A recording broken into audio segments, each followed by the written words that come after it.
Picture this. You're in the middle of the Spanish metro, busy time.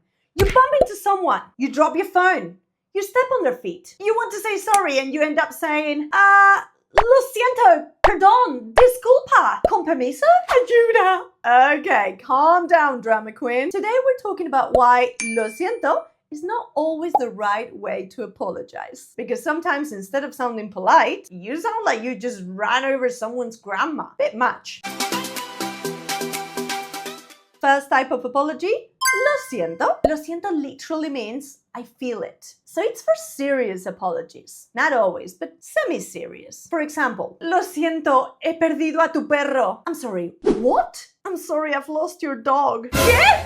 ¿Has perdido a Lola? Siento que tu abuela está enferma. I'm sorry your grandma is ill. Ay, lo siento, te he pisado sin querer. I'm sorry, I stepped on you by mistake. Okay, I guess you could also use it for that meaning, but it's not the most used apology when you step on someone's foot in the metro. Lo siento is for more serious mistakes or for emotional apologies. Like your ex, the cucaracho, when he cheated on you and he said, lo siento, perdóname. That kind of apology. Número dos, perdón. This one is used for excuse me or sorry. It's used in everyday situations. For example, you bump into someone. Ay, perdón, you didn't hear someone very well. Perdón, ¿puedes repetir? Very useful when you're late. Not that I'm ever late. Perdón por llegar tarde. Now, what's the difference between perdón and perdona? They mean exactly the same, but perdona is more informal as it's used to address tú, whereas perdón can be considered more formal because it's a neutral form. So you can use that in a formal setting if needed. However, if you want to go extra polite, you're going to use perdone. Usted. Ay, perdone. I normally use this one when I'm approaching old people. Perdone. Perdón is used for small mistakes, daily life, or polite interruption. Not to be confused with the one that your ex, the cucaracho, would say to you, which would be perdóname. Forgive me. That's a different story. I really hope you didn't forgive him or her. Moving on to disculpa or disculpe. This is like saying, excuse me. You can use it to get attention in a shop, for example. Disculpe, ¿me puede ayudar? Excuse me, can you help me? When you pass someone in the street and you want to ask them a question. Disculpa, ¿esta calle va a la playa? Excuse me, does this street take you to the beach? Again, just with perdona and perdone. Disculpa, informal, versus disculpe, formal. And the last one, con permiso. This one sounds very posh and very, very formal to me. We don't really use that in Spain.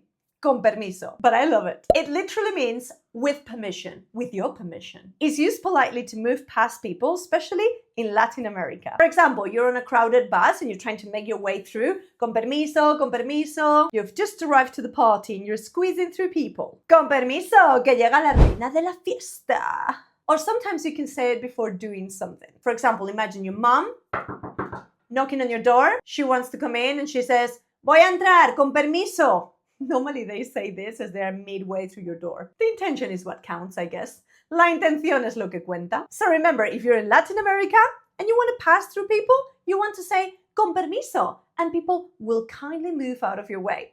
However, if you're in Spain, you don't want to say that. You want to say, perdona, voy a pasar. O perdona, ¿puedo pasar?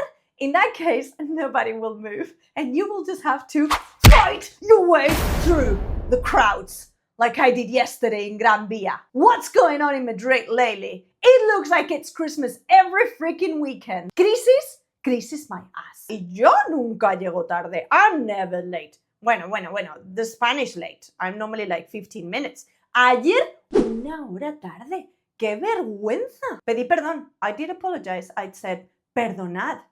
As soon as I arrived, they were Spanish. So, recapitulemos. Tenemos, in the ranking, we've got lo siento, big mistakes, and emotional apologies. Like the one you keep waiting your ex to give you and you're never going to get. Move on! Perdón. This one is more casual. Small mistakes. Disculpa o disculpe. Excuse me. It's polite. And last but not least, con permiso. Moving past people normally, with your permission, if you allow me. So I'm sorry, but if you've been using lo siento for everything, lo siento, but you've been wrong. But the good news is that if you want to stop making silly mistakes like this, you just have to join my online community. What will you find in there? Full courses from A1 to C2, all levels. Weekly speaking practice con tu profe preferida. 6 live lessons a week, guys. ¿Quién da más? ¿Y que estamos locos? And even meetups with myself around the world. And now, si me disculpáis, me voy a comer tortilla, que tengo un hambre. Adiós.